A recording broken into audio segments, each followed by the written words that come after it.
नमस्कार. माझ्या शेजारी धनगरवस्ती शाळेचे पालक योगेश भाऊ चिलगर, आम्ही त्यांना लाडाने बबलू भाऊ म्हणतो. पाठीमागं पिकअप दिसते आहे.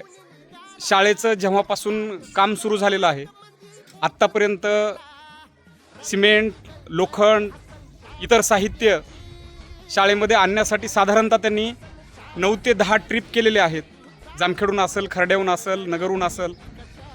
या माणसांनी अद्यापपर्यंत 1 रुपयाचंही भाडं घेतलं नाही. सर, शाळेचं काम आहे, मी शाळेकडून भाडं घेऊ शकत नाही.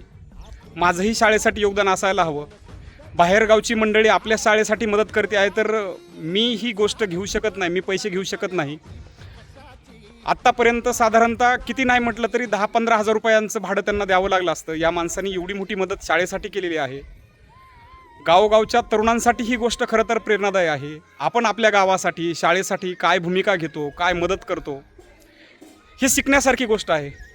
बबलू भाऊ, तुम्ही अनेक तरुणांना प्रेरणा देत आहात, अनेक माणसांना प्रेरणा देत आहात तुमच्या कृतीमधून. आणि ही गोष्ट करायला मन, हृदय तितकंच मोठं आणि प्रगल्भ असायला हवं. माझ्या गावची शाळा पुढं जात आहे, तिचा विकास होत आहे, त्यासाठी मलाही काहीतरी वाटा उचलायला हवा. या भावनेमधून तुम्ही शाळेसाठी ज्या गोष्टी करत आहात, खरंच त्यासाठी तुम्हाला हॅट्स ऑफ आहे. असं म्हटलं जातं की माणूस पैशानं किती श्रीमंत आहे त्यापेक्षा तो मनानं किती श्रीमंत आहे हे महत्त्वाचं आहे. तुम्ही मनाने खूप श्रीमंत आहात. फक्त हीच गोष्ट नाही तर ज्यावेळेस शाळेसाठी काही श्रमदान करायचं आहे, हा माणूस त्यावेळी तत्परतेनं हजर राहिलेला आहे. अतिशय प्रामाणिक तळमळीमधून शाळेसाठी झटणारे बबलू भाऊ खऱ्या अर्थानं या शाळेच्या विकासाचे शिलेदार आहेत असं मनापासून वाटतं. शेजारी चिलगर सर उभे आहेत, हे शाळेसाठी खूप मोठा रोल अदा करत आहेत. बबलू भाऊ, तुमचे शाळेच्या वतीने मनपूर्वक धन्यवाद.